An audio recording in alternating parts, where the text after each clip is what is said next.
Oke, selamat datang di News Channel. Di video kali ini kami akan membahas manga Jujutsu Kaisen chapter 134. Sebuah chapter yang dimulai dengan ditelannya Mahito oleh Geto dan diakhiri dengan sebuah misteri baru tentang Uraume, Norito Shikamo dan juga Sukuna, di mana cerita di chapter ini terfokus pada cerita terungkapnya identitas Geto palsu sekaligus mengungkap dalang di balik semua kejadian yang berhubungan dengan roh terkutuk serta Sukuna. Dan seperti biasa, sebelum masuk ke dalam pembahasan, jangan lupa untuk klik like, share, subscribe, serta tekan tanda loncengnya juga ya. Terima kasih.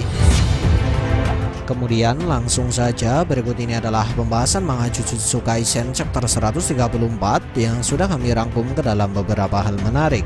Hal menarik pertama, sebagai pembuka cerita, terlihat Geto sedang memegang bola kutukan yang tercipta dari Mahito sambil bergumam tentang sebuah teknik yang masih misterius dan dikatakan serupa atau setara dengan teknik domain. Dan teknik yang dimaksud oleh Geto di sini memiliki nama sementara Kyoku no Ban Uzumaki.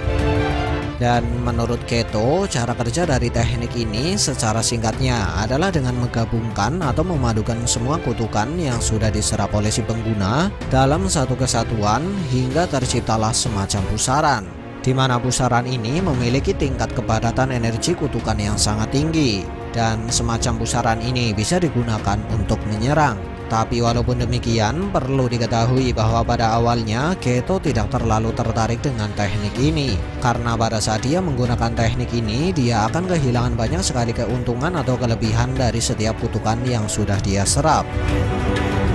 Dimana dia mulai tertarik dengan teknik ini setelah dia menyadari bahwa kelebihan teknik ini baru bisa digunakan secara maksimal ketika dia menggunakan kutukan tingkat 1 atau lebih tinggi untuk dijadikan bahan saat menggunakan teknik ini. Nah, karena hal inilah kita jadi tahu salah satu alasan Geto membuat Mahito terus berkembang. Ya, tentu saja agar Mahito bisa menjadi kutukan dengan tingkatan yang lebih tinggi. Dan setelah Mahito memiliki tingkatan yang lebih tinggi, dia akan menyerap Mahito untuk dijadikan salah satu bahan dari teknik Kyoku no Ban Uzumaki. Hal menarik kedua, riwayat Mahito sudah benar-benar berakhir, karena di chapter ini Geto sudah menelan bola kutukan yang tercipta dari Mahito. Hal menarik ketiga, datangnya bantuan, di mana bantuan pertama ditandai dengan kedatangan Nishimiya Momo yang bertugas untuk mencari dan memberitahukan posisi Geto kepada yang lain. Lalu setelah dia memberikan sinyal bahwa Geto tepat berada di bawahnya, Kamo dan Mai Zenin langsung melepaskan serangan ke arah Geto. Namun sayangnya semua serangan yang mereka lepaskan dapat dihindari dan ditahan dengan sangat mudah oleh Geto, yang sebelumnya sudah menyadari keberadaan Momo. Oh iya, saat dia menyadari keberadaan Momo, Geto sempat berkata, "Idiot, apakah kau pikir aku tidak menyadari kedatanganmu yang bisa kau rasakan sendiri?" Nah, dari perkataan Geto ini, Bang Gege seolah mengisyaratkan bahwa Geto memiliki kemampuan sensorik yang sangat luar biasa. Bahkan bisa membuatnya merasakan keberadaan seseorang layaknya orang tersebut merasakan keberadaan dirinya sendiri. Atau dengan kata lain, untuk seorang penyihir Jujutsu sekelas Momo, terbilang cukup mustahil untuk menyembunyikan hawa keberadaannya dari Geto.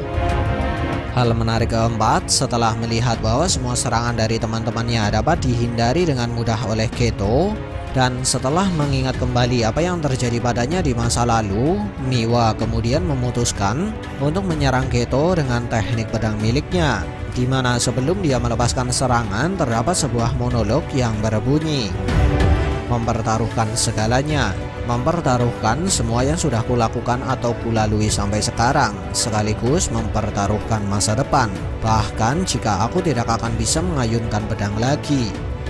Ya, bila kita hanya membaca monolog ini secara sekilas, monolog ini memang terkesan sedikit membingungkan. Tapi sebenarnya monolog ini menjelaskan bahwa Miwa sudah menyadari bahwa serangan yang dia miliki tidak akan berguna untuk melawan Geto. Tapi setelah dia melihat perjuangan teman-temannya dan apa yang sudah terjadi padanya di masa lalu, dia tetap memutuskan untuk menyerang Geto, walaupun untuk melepaskan serangan tersebut Miwa harus mempertaruhkan nyawa.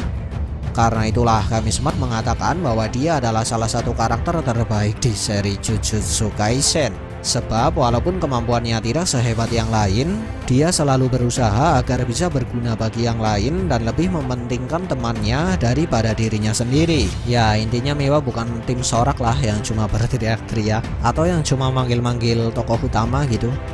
Hal menarik kelima, kedatangan Kusakabe dan Utahime. Setelah mematahkan pedang Miwa, Geto menggunakan teknik Yokuno Ban Uzumaki untuk menyerang Miwa. Dan jujur, saat pertama kali kami membaca bocoran dari chapter ini, kami sempat berpikir bahwa Miwa akan kehilangan nyawa di sini. Karena saat bocoran pertama muncul, belum dijelaskan bahwa Kusakabe dan Utahime datang untuk menyelamatkan Miwa. Ya, berkat Kusakabe dan Utahime, Miwa berhasil terhindar dari kematian. Nah, uniknya di sini, walau kemampuan Kusakabe sendiri belum dijelaskan secara detail, tapi ternyata dia memiliki kemampuan yang terbilang cukup menjanjikan. Mengapa bisa demikian? Ya, tentu saja karena di sini Kusakabe dapat menahan teknik Yokuno Ban Uzumaki milik Geto, atau paling tidak dapat menghindari sekaligus dapat membuat orang lain terhindar dari teknik ini. Padahal teknik ini sendiri merupakan sebuah teknik spesial yang setara dengan teknik domain, seperti apa yang dijelaskan oleh Geto. Bahkan karena kehebatannya adalah menggunakan teknik Shinkage Ryu, Geto sampai memberikan pujian kepada Kusakabe. Hal menarik keenam, Panda dan Kamo mendatangi Yuji yang terlihat sudah terluka parah. Lalu dari perkataan dan pertanyaan Panda kepada Yuji, Panda seolah sedang meyakinkan diri bahwa Yuji sedang tidak dikendalikan oleh Sukuna, di mana hal ini mengisyaratkan bahwa dia tidak terlalu yakin kalau Yuji tidak dikendalikan oleh Sukuna. Lalu mengapa Panda yang seharusnya sudah tahu kalau Yuji dapat mengendalikan Sukuna bisa merasa ragu pada Yuji? Ya, tentu saja karena perkataan Kusakabe di chapter sebelumnya. Hal menarik ketujuh, seperti apa yang sudah diduga oleh sebagian besar fans, Choso benar-benar datang untuk melawan Geto demi menyelamatkan Yuji. Karena Choso sendiri masih terpengaruh oleh semacam ingatan misterius di dalam pikirannya. Dan saat dia datang, Choso menjelaskan bahwa dia memiliki 3 anggota keluarga. Pertama adalah ibunya, kedua adalah para kutukan yang dikandung oleh ibunya, dan ketiga adalah seseorang yang tercampur dalam darah mereka. Atau dalam terjemahan fans yang lain menyebutkan kalau orang ketiga adalah orang yang sudah mencampurkan darah miliknya kepada mereka. Lalu setelah menjelaskan hal tersebut, Choso akhirnya mengungkapkan siapa Geto palsu yang sebenarnya, di mana menurut Choso orang yang sudah mengendalikan tubuh Geto adalah Norito Shikamo. Lalu siapakah Norito Shikamo? Ya, jujur kami sendiri belum bisa menjelaskannya secara detail. Tapi setidaknya sudah pernah dijelaskan bahwa dia adalah seorang penyihir Jujutsu yang sudah hidup sejak 150 tahun yang lalu, di mana dalam sejarah Jujutsu dia dikenal sebagai penyihir Jujutsu paling jahat karena dia adalah orang yang sudah menjalankan sebuah penelitian terlarang dengan julukan The Death Painting Worms. Sebuah penelitian yang melibatkan seorang wanita yang memiliki kemampuan untuk mengandung dan melahirkan gabungan manusia dan kutukan, atau sering dikenal juga sebagai Human Spirit Hybrid atau manusia setengah kutukan. Kemudian karena hal inilah bisa kita katakan bahwa dia adalah orang yang sudah mempermainkan sekaligus menjadikan Ibu Choso sebagai bahan eksperimen dalam penelitian miliknya.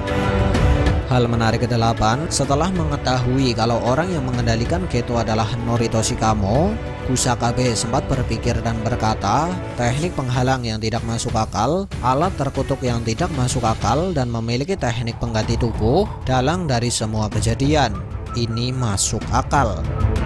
Nah, dari hal ini sang autor secara tidak langsung sudah menjelaskan bahwa Norito Shikamo yang menggunakan tubuh Geto adalah orang yang sudah merencanakan sekaligus menjadi dalang dari semua kejadian di seri Jujutsu Kaisen, mulai dari kejadian yang melibatkan para roh terkutuk seperti Choco, Mahito, dan yang lain, hingga kerusuhan di Shibuya yang berakhir dengan tersegelnya Gojo Satoru.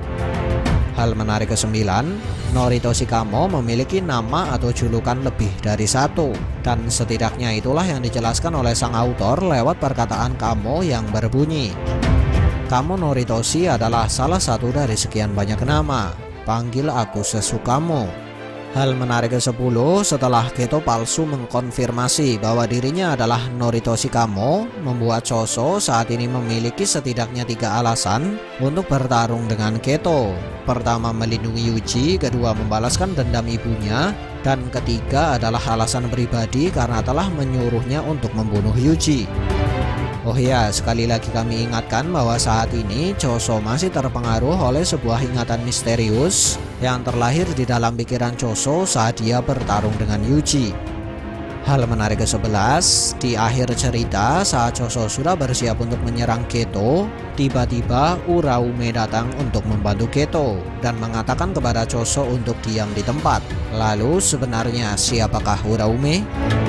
Ya, jujur kami sendiri belum mengetahui siapa Uraume, karena informasi tentang Uraume memang masih sangat minim.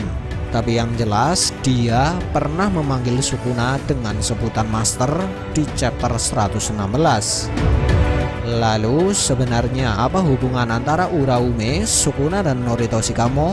Dan sebenarnya rencana seperti apakah yang sudah mereka siapkan? Menarik untuk kita nantikan. Sekian dari kami, and see ya.